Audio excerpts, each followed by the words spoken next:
All right, let's get started. Good afternoon, everyone. I know we're towards the end of day one, but it's great to see you all here. I have the distinct honor of moderating our panel today. My name is Yianni Psaltis. I've had the pleasure of working with Peter Diamandis, the founder and the executive chairman of the XPRIZE Foundation over the past 2+ years. Worked with him across the XPRIZE, longevity investing, advising companies, and launching longevity clinics with Fountain Life. Over the course of those 2+ years, I've had the honor of getting to know my fellow co-panelists here, and they're doing some really exciting work. And really happy to be here and to talk longevity investment and what the future holds in the aging field and the Healthspan fields. So to start off, we've had a 70-fold increase in the funding for aging research over the past decade. In their Global Healthspan report in January of 2024, Hevolution stated that the commercial market for delaying human death is expected to reach $610 billion by 2025. Staggering numbers. So excited to kind of delve into this and understand the implications better and kind of get the feedback of our panelists here.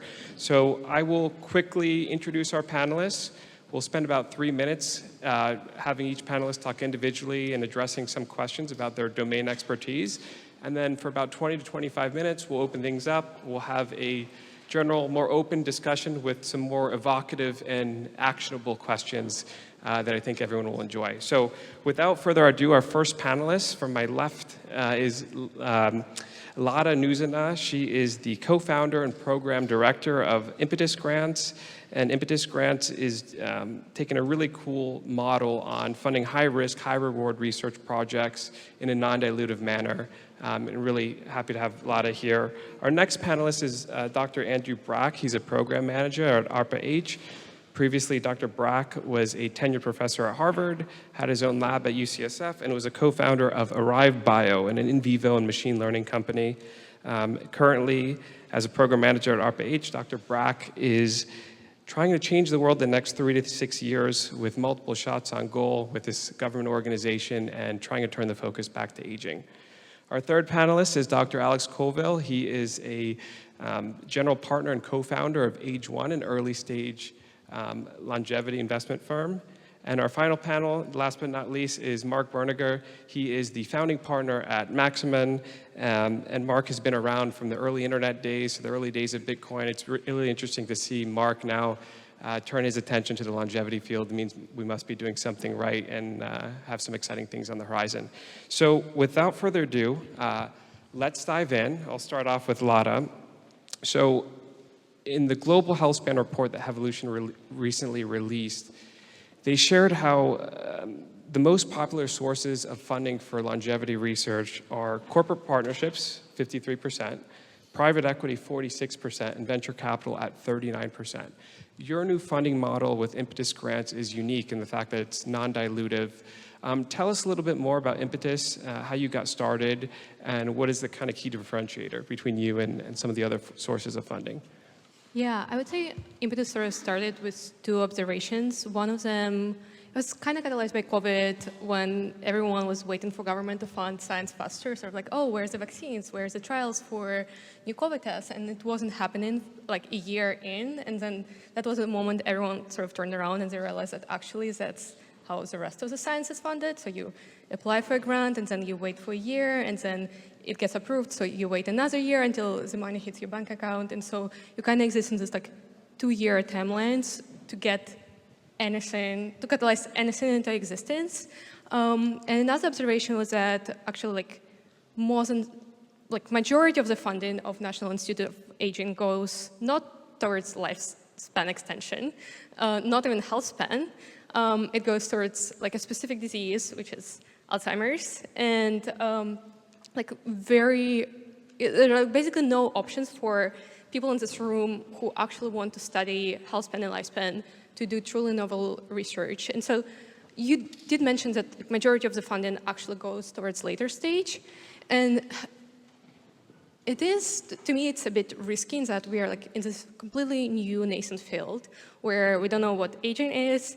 As Joao earlier mentioned, we can't even agree how to say the word aging. And we basically can agree on anything, and like funding since at the later stages assumes that there is some form of consensus where there isn't, and sort of want to come to the researchers that work on the projects before they have any preliminary data and enable those, because it kind of impacts everything downstream. So not only are we lacking consensus of what aging is, we're lacking consensus on biomarkers, we're lacking consensus on endpoints. I know that's something that Andrew's working on at ARPA-H. So Andrew, we have a very global audience here today with ARPA-H being a US organization. Tell us a little bit about, what is ARPA-H, what does it do, and what makes it unique and complementary towards the number of efforts being done in the aging field? Thank you very much for the question. So ARPA-H is a relatively new organization from the US government. Maybe people have heard of DARPA, which is, again, this advanced research agency for defense. They made the internet, satellite cells, and satellites. Satellite cells. People know why that's funny. And so ARPA has been started with a sort of new lens, which is about healthcare. How can we revolutionize healthcare? We know the spending is a problem. We know people are living too long with illnesses. That needs to change, and it needs moonshots. It's not going to be done with the same incremental program of the NIH, and in something like aging, where we don't have an endpoint or an indication, the financial incentives are not there. So VCs, venture capital can do great things, but the incentives can be improved if it's just when you don't have any skin in the game. And that's where the government can step in.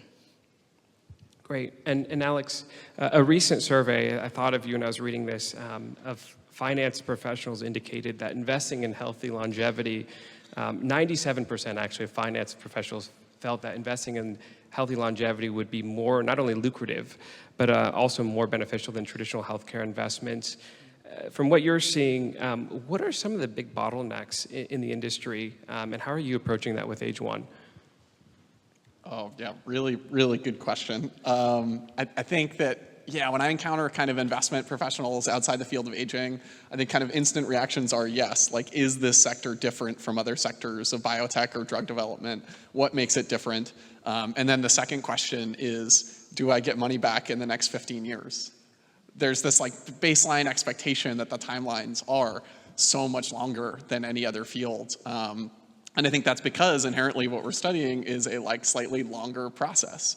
But I think, a quick answer to that for me has been like at our fund, out of our first 2 funds, we have 5 IPOs, and on average, those were about 6 to 7 years from time to investment to kind of going public on the public markets.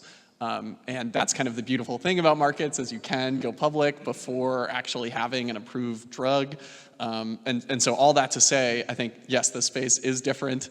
I think the timelines are actually very reasonable on a venture scale timeline, but the nuances of the market means that one of the biggest bottlenecks is exactly what Dr. Brack was just talking about, which was lack of consensus, biomarkers, endpoints.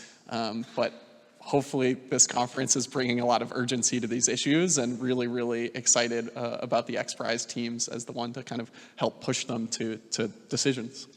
Excellent. And speaking of timeline, that's one of the things that Marc has done a really good job about. Marc, your timelines and your pathways towards being profitable with the companies that you're kind of incubating, tell us about that. I know you recently launched a portfolio company, a VIA supplement company. Within 27 months, you're already doing $2 million a year in revenue. A month. A month, excuse me. Much more money there. Tell us a little bit how you've been able to kind of finesse that timeline and provide, earlier timelines for your investors.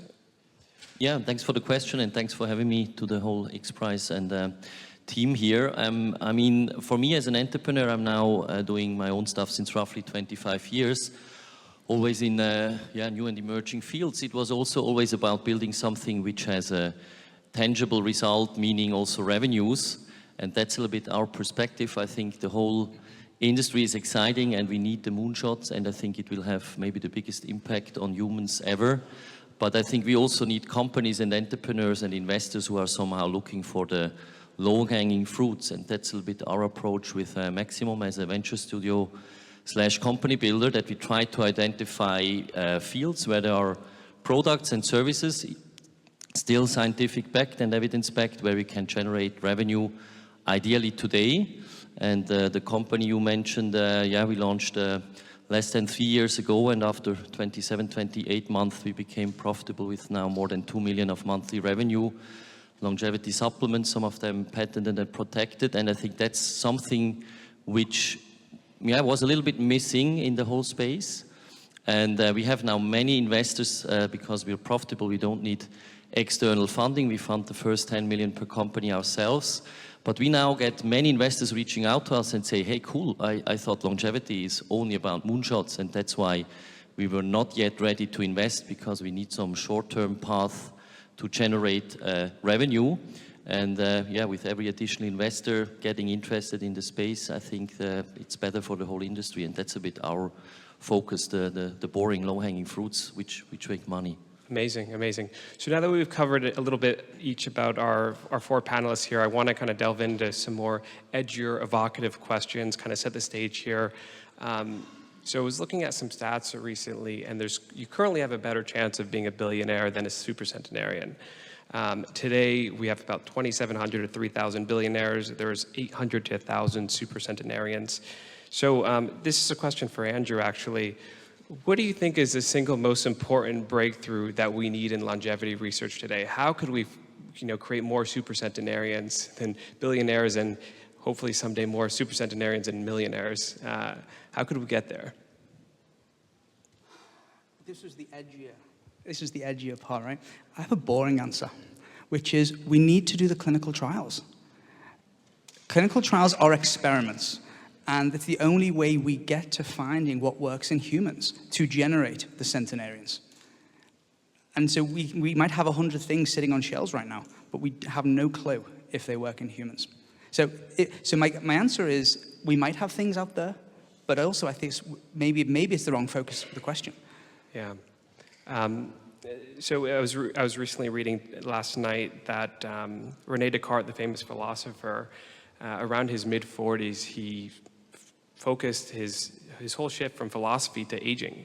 And around 53, 7-8 years later, he suddenly died from pneumonia. But he had dedicated the kind of last years of his life on aging.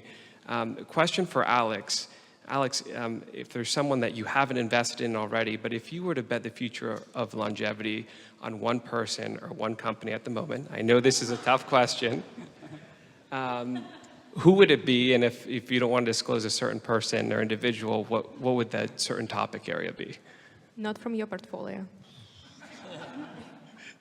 Yeah, I mean, I think like something that's been very, very top of mind as we've been talking about these issues has been like urgency. There's no kind of like patient advocacy group for aging. And I think, you mentioned 70x, the amount of investment in this space. And I think now is like really the time to show massive urgency. And as Andrew said, put things to the test. And I just need more of the people in this room to be the ones who take the urgency that we've seen from others. And so my answer might be Jamie Justice for the amount of urgency and action she has taken, because the stakes are unbelievably high. Like, we know what happens with our family members, our parents, our grandparents as they get older. And it's not great, particularly in the US. It's a disaster with the healthcare system. It's awful to watch, it's awful to experience, and unless more people step up and take action, like, the stakes are too high. We're gonna let the moment pass. Amazing.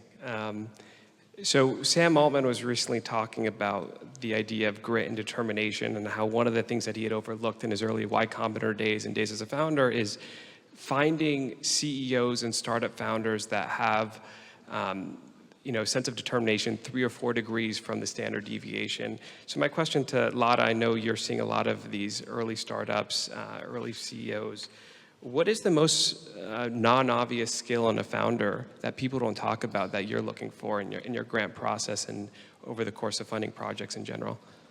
Yeah, I would say the way our funding process is structured is probably a little bit agnostic to who the person is. For better or worse, there are good sense in this and there are bad sense to this, but you can probably observe who the person is through the way they communicate their idea and what the idea is. And usually for us, it's how, on the distribution of the general distribution of the ideas that we have in the space, how outlier is this idea? Is there 10 other people thinking about the same, or is it actually like one of a kind, like N of one kind of thing?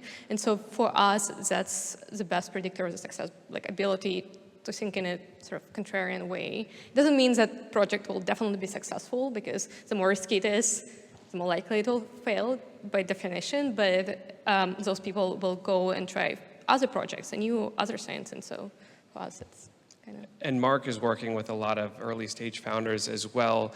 Interestingly enough, Marc was there the early days of the internet, late 90s. He was hosting Bitcoin events as early as 2012. We have a new revolution now with the longevity space. You're seeing a lot of actually people from the crypto space transition and come and invest and start to help build companies in longevity. You're seeing Brian Armstrong do so with New Limit. Tell us, how does this longevity revolution, this kind of next decade ahead, how does this compare to some of the previous, the internet and crypto revolutions and payments? How does this compare? And do you think the economic opportunity is equally as big, or if not bigger? Yeah, I mean, maybe to your first question, I think it has a lot of similarities, because right now we're still in a stage where it's more about passion and really conviction, and maybe less about the pure business. At least when you look at the people, I mean, it's not that you're flooded by investors because it's the most obvious investment opportunity. And I like these phases. I mean, back in the internet, it was about really sharing information in a decentralized way. When it was in the early days of Bitcoin, it was somehow about changing the existing system of a monetary system, which is maybe outdated. So you really have the crazy pioneers, the foundation, and then it normally needs some years until broader perception changes, and then it becomes an obvious journey. And I think that's very similar when we look at what's happening in the longevity field. What I personally like, and what's maybe a little bit different, that science is a far bigger part of it. And then on the other side, from an opportunity perspective, I mean, if you maybe take the digital asset community, some of the people backing these companies, they have now freedom to do what they want, right? And I think the ultimate goal, unrelated to your wealth, is still that you have a healthy and ideally happy life, and that you can prolong this state of being healthy and happy. And that's why I think it's very obvious, and at least also in my view, a reason why many passionate entrepreneurs from all kind of fields now move into this exciting field, because it's maybe the most impactful industry where you can really change something. And again, many investors also joining because it's maybe the biggest investment opportunity. So many similarities, but maybe even bigger reward and upside, not just from a financial perspective. Yeah. I get this question all the time. I'm sure you guys do too. I'm sure Jamie gets it almost every day. But people are always asking, if you were to predict the winner of the Healthspan XPRIZE, right? We have a 7-year time horizon here. What do you think that would be? I mean, we have stem cells, we have epigenetic partial reprogramming, we have combination therapies. There's so many different ways to approach this problem. Andrew, what do you think, what kind of approach do you think will ultimately be the winner or position a team to potentially win this prize? What are some of the new approaches and methods that have caught your eye recently in the space? Yeah, I see this as a sort of timeline of maybe like a first generation versus sixth generation. So if the prize is in 7 years, I think, and it's going to be working in humans, I think the state of the art is small molecules, biologics, exome transplants, something that we know gets in and is safe and can move the needle in multiple pathways or multiple tissues. So I would put them in that broad base. It's a more conservative answer, similar to my others, because they're first generation. Now, if we run that experiment again in 15 years, I'd have a very different answer. And some of those more exploratory things, whether it's partial reprogramming, for example, mitochondrial transplants, I think have massive upside potential. Are they prime time for humans in the next few years? Questionable. Got it. Along these lines, Alex, you're seeing a lot of these early stage companies that have to be scrappy and nimble and very lean. And you look in the contrary and you see Altos Labs with their $3 billion in funding from Yuri Milner and Jeff Bezos, and you see Calico, which has had $2.7 billion in funding historically. How do these early stage, young, lean companies, how do we compete with the Altos Labs?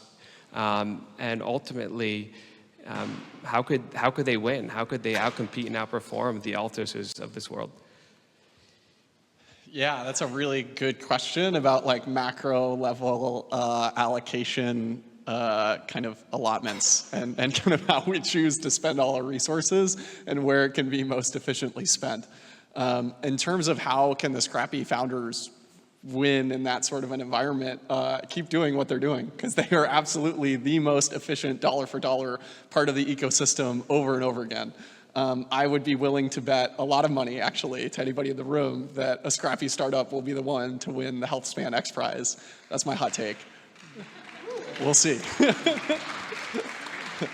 But I think it's a great question in terms of, yeah, like efficiency of money. But ultimately, I mean, right now it is rumored that Altos Labs is trying to acquire a molecule or license a molecule from a small company. So it's like they're already kind of looking externally for innovation. Yeah, and Marc? Yeah, maybe just to add, because you had a similar question before, right? I think entrepreneurs, I mean, the most successful ones are mostly the most passionate ones, and that's why you have startups from zero outperforming the biggest corporates, getting acquired, competing against them.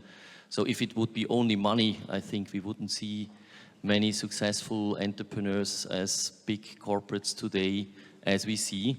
So that's why I think for me, I mean, the biggest element, if I look for founders, is passion.